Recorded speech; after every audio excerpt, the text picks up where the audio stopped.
Okay, so when Mordecai learned of all that had been done, he tore his clothes, put on sackcloth and ashes, and went out into the city, wailing loudly and bitterly. But he went only as far as the king's gate, because no one clothed in sackcloth was allowed to enter it. In every province to which the edict and the order of the king came, there was great mourning among the Jews, with fasting, weeping, and wailing. Many lay in sackcloth and ashes. That would have been happening, of course, throughout the weeks and months as this news gradually reached all these areas. When Esther's maids and eunuchs came and told her about Mordecai, remember, Esther is in the harem now. She is the queen, and she is sequestered away in her own little area that she would never really leave. So she is completely cut off from whatever's going on outside her walls. So when her maids and eunuchs came and told her about Mordecai, she was in great distress. She doesn't know what's wrong with Mordecai. She has no idea what's going on. But she's heard that Mordecai is in distress, and now she is in great distress. She sent clothes for him to be put on instead of his sackcloth, but he would not accept them.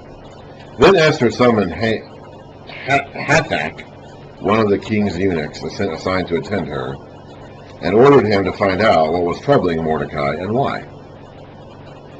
So Hathach went out to Mordecai in the open square of the city in front of the king's gate. Mordecai told him everything that had happened to him. By the way, the king's gate itself, yes, that is a place, okay, that is a location, but it'd be like saying the city hall, okay, or like the mayor's building. It's like that. This is an important official designated place. It's not just referring to a gate or just a thing. Yes, it is referring to a physical location, but this is an administrative center of the city. Again, it'd be like saying the city hall or the police station, like Mordecai is demonstrating outside the police station or outside the mayor's office or something like that. It's not just some random place called the King's Gate. Mordecai told him everything that had happened to him, including the exact amount of money Haman had promised to pay into the royal treasury for the destruction of the Jews. Now, Haman apparently only communicated this in person to King Xerxes. Mordecai wasn't there for that, so somehow or another Mordecai, that shows you how well-connected Mordecai is. Somehow or another he knew about this, even though this was not included actually on the edict that was written and sent out. So somehow Mordecai's palace contacts were able to inform him about the exact amount of money that the Jews had been sold for. Now, we read earlier about the king telling Haman to keep the money, but it seems as though he was supposed to pay it. That could be one of those things where the king says that as a respectful statement, but doesn't really mean it. At any rate, we do seem to see an exchange here going on, and Esther later will say that they've been sold out. So there does seem to be an exchange of money that was involved here, or at least was promised. He also gave him a copy of the text of the edict. Mordecai, gave this messenger for Esther, a copy of the text of the edict for their annihilation, which had been published in Susa, to show to Esther and explain it to her. I don't know if Esther herself could read, probably not, so she would have to have this read to her and explained. And he told him to urge her to go into the king's presence to beg for mercy and plead with him for her people.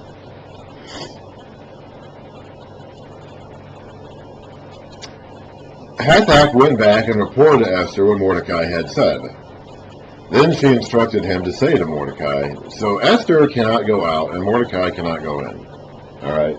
Esther is sequestered in her little area, wherever that would have been in the palace, and she stays there. Like, she does not go out and mingle with the people. And Mordecai cannot go in. Okay, it's like presumably, I mean, he may have been a eunuch, I don't know, it doesn't say that he was.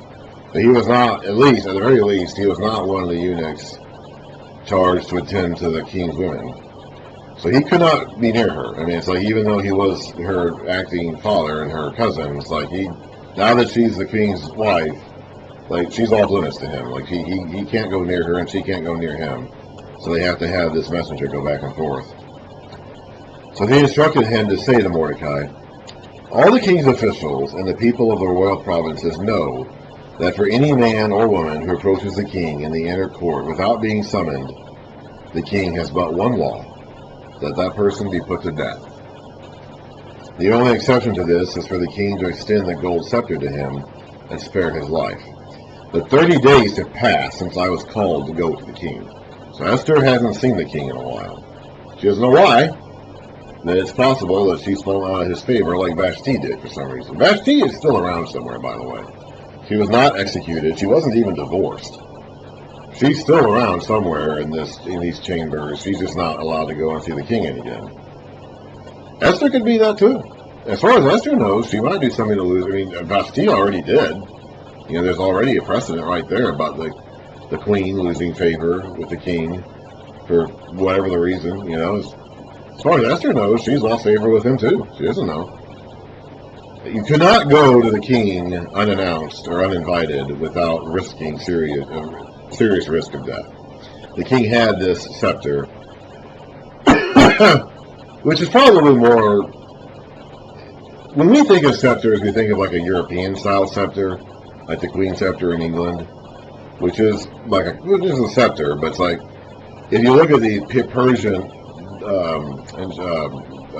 artwork about the king, you know, there is an inscription there is a monumental relief of Xerxes' father Darius, with Xerxes standing in the background, sitting on his throne with a huge stick in his hand. Undoubtedly, that's what they're referring to. That was Darius, this is Xerxes, but it's entirely possible it's the same stick. He might have inherited his father's old stick, or maybe he had a new one built, but it's like it's a long stick. So it's not like this simple little mace-like thing that they wave around. Like, this is a long, you know, good size, long pointed stick that he holds. If you come near him and he extends it to you, then you're welcome. If he doesn't, there's a guy with an axe behind him who's going to cleave you in two. This is intended to prevent the king from assassination attempts. And Xerxes will eventually be assassinated. They've already read about an assassination plot brewing against him already. So like there is logic to this. Like this system of separation from the king is intended to protect him from assassins, because he needed to be protected from assassins. At any rate, Esther is nervous about going to see the king unannounced and uninvited because she might very well die. She has not been called to see the king for 30 days, and she doesn't know why. So as far as she knows, she's fallen out of favor like her predecessor has. When Esther's words were reported to Mordecai, he sent back this answer. Do not think that because you are in the king's house, you alone of all the Jews will escape.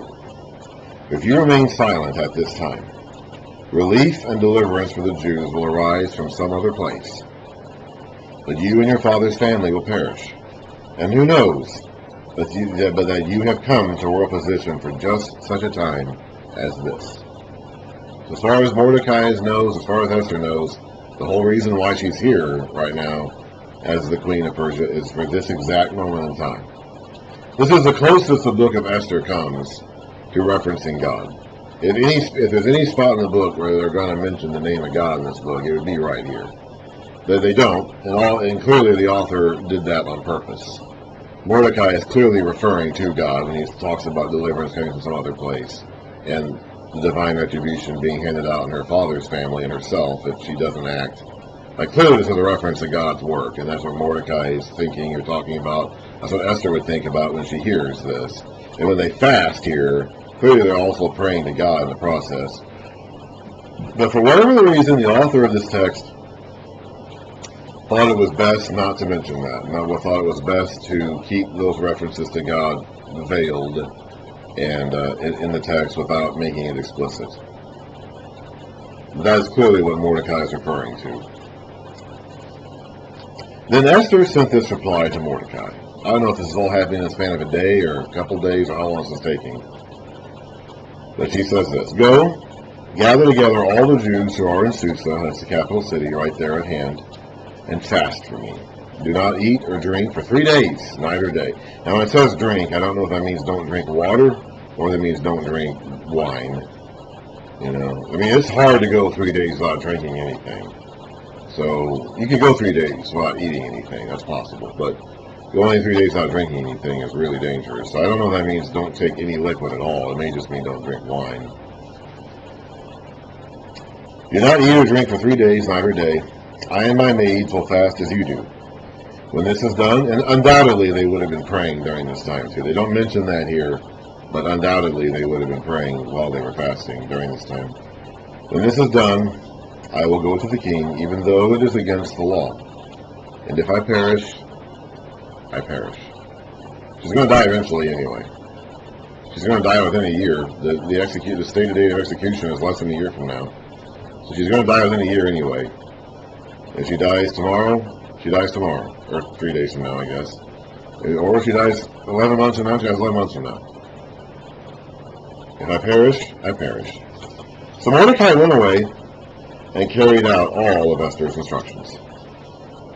On the third day, Esther put on her royal robe. So this is the time of fasting and undoubtedly praying. The text doesn't say that, but undoubtedly they would have prayed during this time too.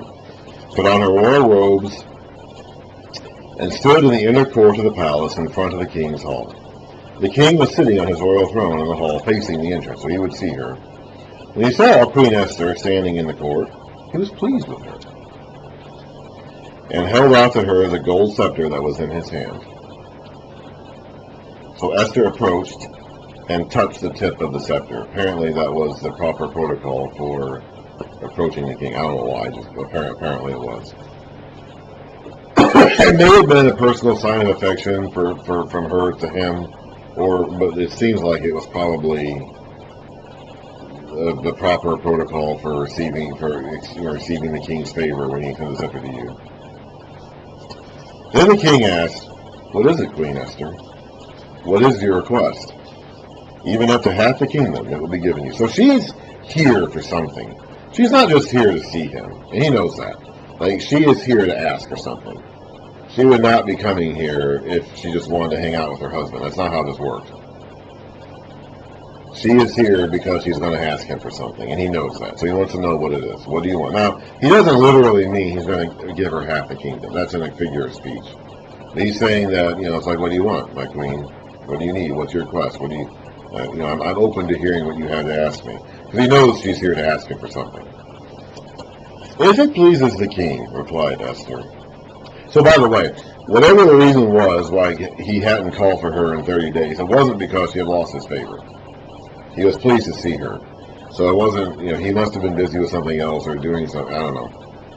But whatever the reason was, it was not because she had lost his favor. "If it pleases the king," replied Esther, "let the king, together with Haman, come today to a banquet I have prepared for him."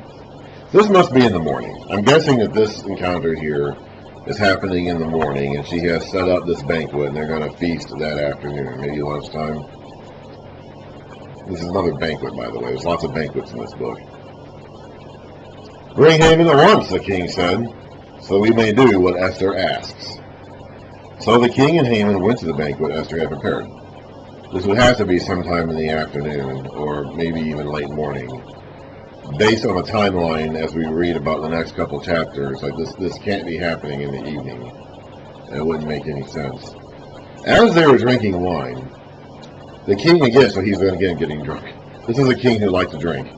The king again asked Esther, "Now, what is your petition?" So he knows she wants something. It's not just to go to this banquet. Like, she's got something she wants to ask for. "It will be given to you. And what is your request? Even up to half the kingdom, it will be granted." Esther replied, "My petition and my request is this. If the king regards me with favor, and if it pleases the king to grant my petition and fulfill my request, let the king and Haman come tomorrow to the banquet I will prepare for them. Then I will answer the king's question." So she's putting it off again for one more day. She really wants to make certain that the king is good and ready to hear her request. This actually makes me think a lot of the Arabian Nights with the story of Scheherazade. Now that comes along a lot later in history. But the story of Scheherazade is that Scheherazade is going to be, or Scheherazade, how you pronounce her name, is going to be put to death by the king. You have this wicked king who has gone through, he's disappointed with his wife, so he goes through all these girls. He gets a different wife every day, and then he kills her the next morning. And he does this, I don't know how long for, and then he has this woman named Scheherazade, or Scheherazade, how you pronounce it. And she delays her own execution by a day by entertaining the king with a story and then not finishing it by morning and saying she's tired and needs to go to bed or something like that.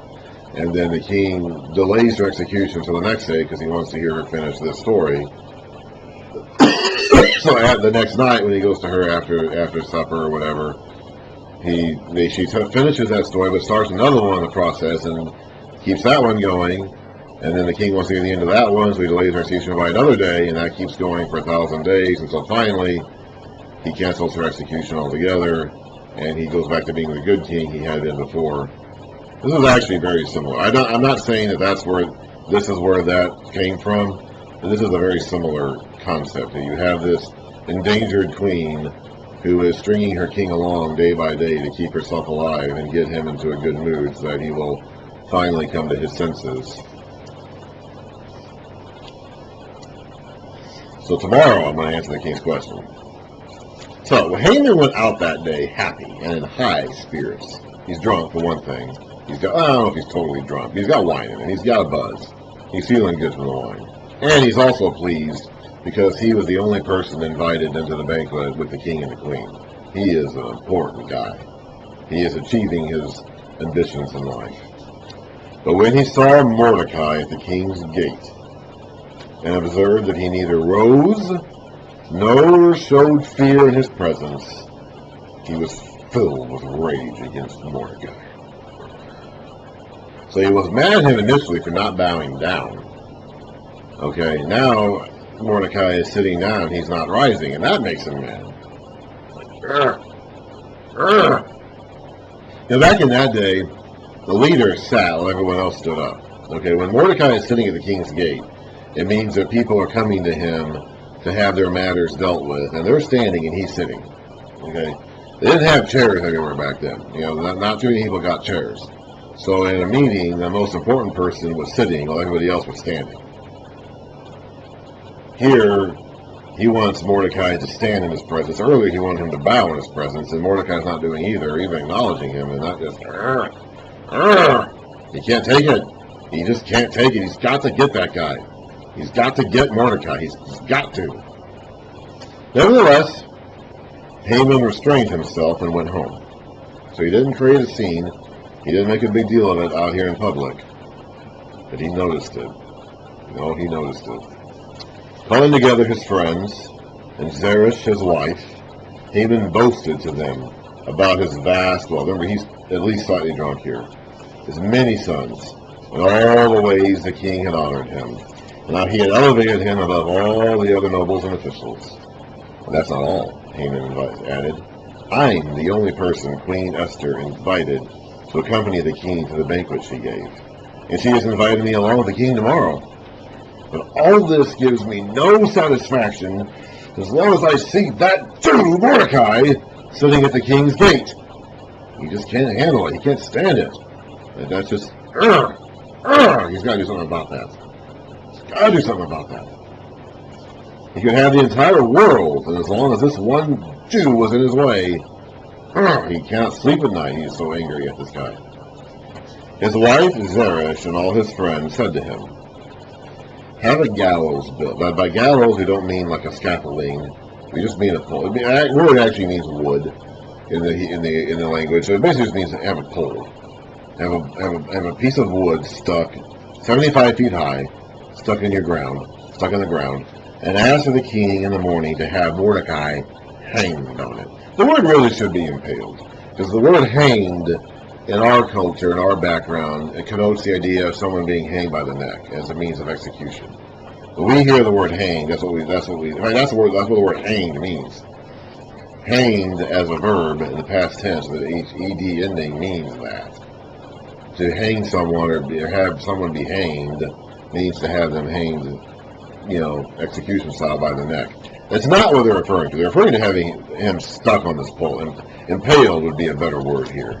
So they're not gonna build like an entire structure or scaffolding outside his house. They're gonna stick a pole in the ground and they're gonna hang Mordecai. They're gonna kill Mordecai and impale his body on it.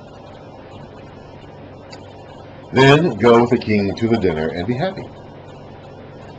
This suggestion delighted Haman, and he had the gallows built.